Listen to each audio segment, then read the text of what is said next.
ये कहानी Victor Frankenstein की है। एक साइंटिस्ट जो मौत को हराने के जुनून में एक ऐसी मखलूक बनाता है जो ताकत में जानवर, दिमाग से बच्चा और जख्मों को बार बार सहकर भी कभी नहीं मरता। कहानी शुरू होती है नॉर्थ पोल के एक बर्फानी इलाके से, जहाँ एक शिप बर्फ में फंसा पड़ा है। कैप्टन एंडरसन और क्रू बर्फ तोड़ने की कोशिश कर रहे होते हैं, लेकिन ठंड इतनी ज्यादा होती है कि शिप हिल भी नहीं पाता। इस बीच उन्हें एक धमाके की आवाज आती है। वो देखते हैं ये आवाज कहां से आई। जहाज के लोगों को बर्फ के किनारे पर एक आदमी पड़ा मिलता है, जख्मी, बेहोश और मरने के करीब। वो उसे शिप पर ले आते हैं और पता चलता है कि ये शख्स कोई और नहीं, विक्टर फ्रैंकेनस्टाइन है। जहाज के लोग विक्टर को संभाल ही रहे होते हैं कि अचानक उन्हें आसपास एक बड़ी सी परछाई अपने करीब आती महसूस होती है। कुछ ही पलों में बर्फ के अंधेरे से एक खतरनाक क्रीचर सामने आ जाता है। वो सीधा शिप के लोगों पर हमला कर देता है। जहाज के लोग उसे लारने की कोशिश करते हैं, लेकिन उसकी ताकत इतनी ज्यादा होती है कि वो कुछ ही पल में 6-7 लोगों को मार डालता है। वो शिप पर चढ़ जाता है, लेकिन बाकी मेंबर्स हिम्मत जुटाते हैं। उसके कुछ और करने से पहले ही उस पर गोली चलती है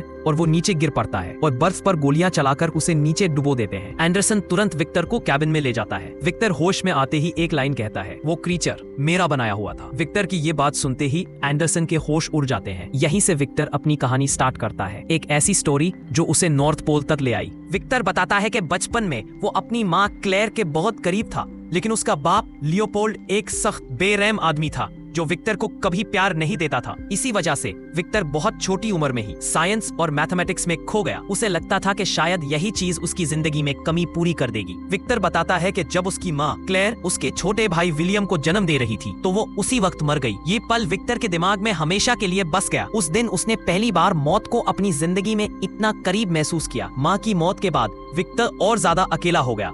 उसका बाप लियोपोल्ड, जो विक्टर को कभी प्यार नहीं देता था, विलियम के साथ बिल्कुल उल्टा पूरी मोहब्बत से पेश आता है। यहीं से विक्टर के अंदर एक जुनून पैदा होता है, मौत को किसी तरह हराना है। बाप के मरने के बाद दोनों भाई अलग अलग शहरों में भेज दिए जाते हैं। विलियम वियना चला जाता है और विक्टर एडिनबर्ग पढ़ाई के लिए जाता है। वक्त गुजरता है सन 1855। अब विक्टर जवान हो चुका है, लेकिन उस वक्त वो रॉयल कॉलेज ऑफ मेडिसिन के एक कमेटी के सामने खड़ा होता है, क्योंकि उसने एक लाश को जिंदा करने की कोशिश की होती है। विक्टर के लिए ये साइंस का फ्यूचर था, लेकिन कॉलेज के लोगों के लिए ये एक पाप। कॉलेज ऑफिशियल्स विक्टर को निकाल देते हैं। उनके लिए विक्टर का एक्सपेरिमेंट साइंस के खिलाफ था। विक्टर गुस्से में भी होता है और अंदर से पूरी तरह टूट चुका होता है, लेकिन कोई उसकी बात सुनने को तैयार नहीं। लेकिन इसी कमेटी में एक आदमी उसे ध्यान से देख रहा होता है, हाइनरिक हारलैंडर, एक ताकतवर आदमी जो हथियारों का काम करता है। हारलैंडर विक्टर के पास आता है और बताता है कि वो विक्टर के भाई विलियम को जानता है, जो उसकी भतीजी एलिजाबेथ से एंगेज है। वहीं से विक्टर की लाइफ एक नया मोड़ लेती है। हारलैंडर विक्टर को अपने घर ले जाता है और एक सीधा प्रपोजल देता है, तुम अपने एक्सपेरिमेंट्स एक पुरानी इमारत में कर सकते हो, मैं सब अरेंज करवा दूंगा। यानी विक्टर को अपना सीक्रेट लैब मिल जाता है। वहीं विक्टर की मुलाकात सालों बाद अपने भाई विलियम से होती है। दोनों एक दूसरे को देखकर इमोशनल हो जाते हैं, लेकिन विक्टर का ध्यान एलिजाबेथ पर भी पड़ता है और वो उसकी तरफ खींचने लगता है। एलिजाबेथ, जो ये बात पहले ही समझ लेती है, विक्टर से सीधा दूरी बना लेती है। उसके लिए विक्टर का मौत को हराने का ख्याल बस एक बचकानी जिद लगती है। यही विक्टर अपनी कहानी बता रहा होता है कि अचानक प्रेजेंट में एक और शॉक लगता है। वो क्रीचर जिसे क्रू ने समुद्र में डुबो दिया था, बर्फ पर उसके भारी कदम की आवाज गूंजती है और क्रू की सांसें थम जाती हैं। उन्हें तुरंत समझ आ जाता है क्रीचर सीधा उनकी तरफ आने वाला है।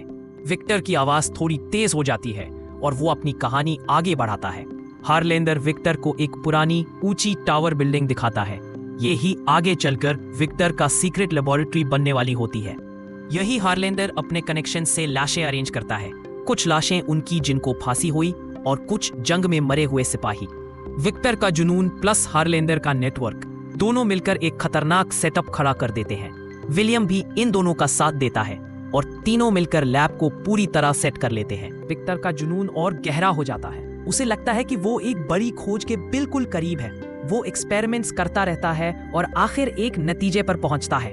अगर जिस्म के अंदर यानी उसके सिस्टम में इलेक्ट्रिक करंट भेजा जाए तो दिल और दिमाग दोबारा चलने लग सकते हैं। यही से विक्टर एक ऐसे पॉइंट पर आ जाता है जहां साइंस, मौत और पागलपन तीनों एक ही जगह टकराने वाले होते हैं। और विक्टर की कहानी अब अपने सबसे अहम मोड़ पर पहुंच रही होती है। एक रात बिजली और तूफान के बीच विक्टर अपनी क्रिएशन को पूरी तरह तैयार कर लेता है। उसे सिर्फ एक तेजी से गिरने वाली बिजली का झटका चाहिए होता है और आज की रात उसे बिल्कुल सही मौका नजर आता है। मशीन्स चल रही होती हैं, विक्टर पूरे ध्यान से काम कर रहा होता है, तभी हारलैंडर वहां आ जाता है। हारलैंडर बताता है कि उसे सिफिलिस है और ये बीमारी धीरे धीरे उसे खत्म कर रही है। फिर वो विक्टर से एक हैरान कर देने वाली बात करता है, मेरा दिमाग इस नए जिस्म में डाल दो। विक्टर फौरन मना कर देता है क्योंकि वो जानता है कि हारलैंडर का जिस्म पहले ही अंदर से खराब हो चुका है। ये बात हारलैंडर को और गुस्सा दिला देती है। वो एक्सपेरिमेंट को बिगाड़ने की कोशिश करता है और मशीन का एक जरूरी पार्ट निकालकर भागने लगता है। विक्टर और हारलैंडर के बीच लड़ाई होती है। हारलैंडर वो पार्ट हाथ में पकड़े भागता है, लेकिन झगड़े में फिसलकर नीचे गिर जाता है। विक्टर उसे बचाने की कोशिश करता है, लेकिन हारलैंडर की स्लीव उसके हाथ में रह जाती है और हारलैंडर सीधा नीचे गिरकर मर जाता है। विक्टर कुछ सेकंड शॉक में खड़ा रहता है, फिर उसकी लाश वही छोड़ देता है और एक्सपेरिमेंट कंटिन्यू करने लगता है। बिजली जोर से चमकती है, एक तेजी से गिरती हुई लाइटनिंग मशीन पर पड़ती है। क्रिएशन का जिस्म हिलने लगता है। विक्टर की सांस एक पल के लिए रुक जाती है, लेकिन कुछ नहीं होता। क्रिएशन बेजान पड़ा रहता है। विक्टर गुस्से में सब बंद कर देता है और थक हार कर रात में सो जाता है। लेकिन सुबह जब वो उठता है, उसका दिल रुक जाता है। वो क्रिएचर उसके सामने जिंदा खड़ा होता है। विक्टर पहले एक पल के लिए बिल्कुल शॉक में रह जाता है, फिर धीरे धीरे उसे समझ आता है कि उसका एक्सपेरिमेंट सच में काम कर गया है। लेकिन ये एक्साइटमेंट ज्यादा देर नहीं रहती। क्रिएचर का दिमाग बिल्कुल बच्चे जैसा होता है। वो कुछ समझ नहीं पाता, सिर्फ एक लफ्ज बोलता रहता है, विक्टर। क्रिएचर ना सही चल पा रहा है, ना सही बोल पा रहा है, तो विक्टर को लगता है कि ये एक बड़ी गलती थी। गुस्से में वो क्रिएचर को टावर के बेसमेंट में जंजीर से बांध देता है ताकि कोई उसे देख ना ले। लेकिन फिर विक्टर एक शॉकिंग चीज नोटिस करता है, क्रिएचर के जख्म फौरन ठीक हो रहे होते हैं। विक्टर टेस्ट भी करता है। वो ब्लेड से उसका हाथ काट कर देखता है, जख्म पल भर में बंद हो जाता है।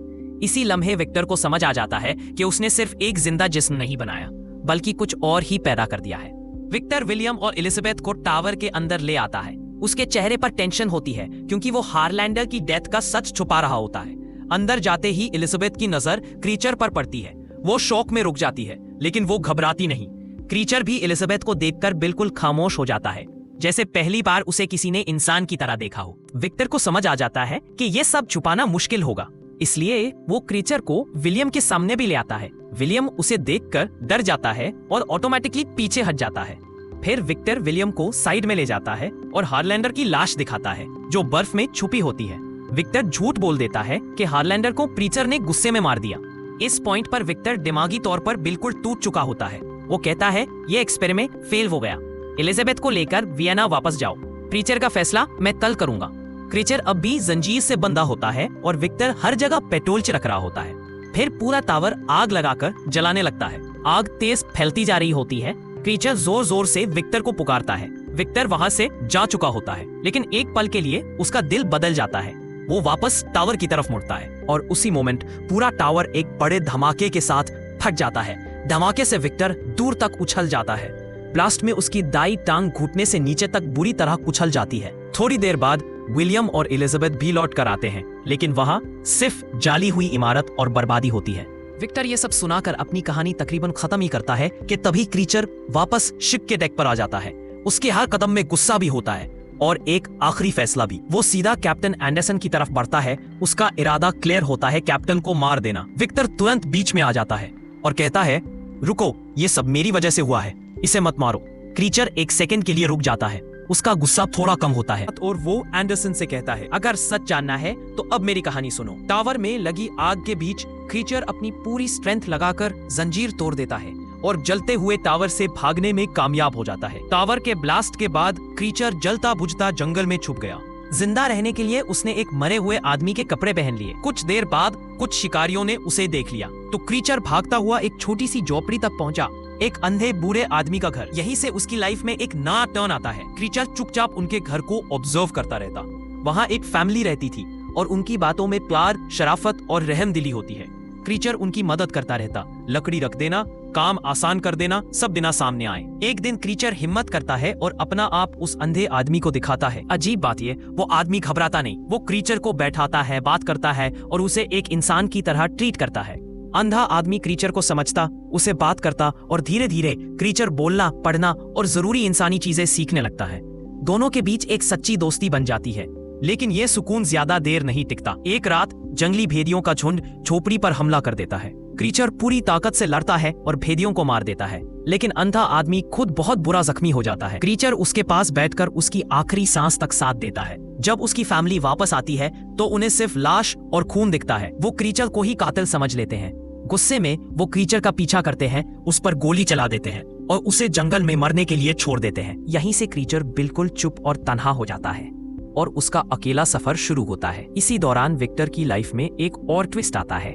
विलियम और एलिजाबेथ अपनी शादी से पहले विक्टर को अपने घर में रहने देते हैं। एक रात क्रीचर वापस आ जाता है। उसके गोली के जख्म ऑलमोस्ट ठीक हो चुके होते हैं और उसे समझ आ जाता है कि वो लगभग अमर है। वो विक्टर के सामने खड़ा होता है और सिर्फ एक चीज मांगता है, मेरी तरह एक साथी बना दो।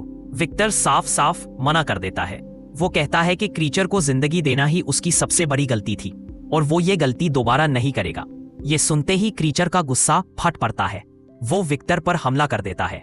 एलिजाबेथ आवाज सुनकर भागती हुई आती है विक्टर को बचाने के लिए, लेकिन विक्टर घबराकर गोली चला देता है। गोली क्रीचर को नहीं, एलिजाबेथ को लग जाती है। सब कुछ उनकी आंखों के सामने होता है। विलियम अपने आदमियों के साथ आ जाता है। शौक में विक्टर झूठ बोल देता है कि एलिजाबेथ को क्रीचर ने मारा।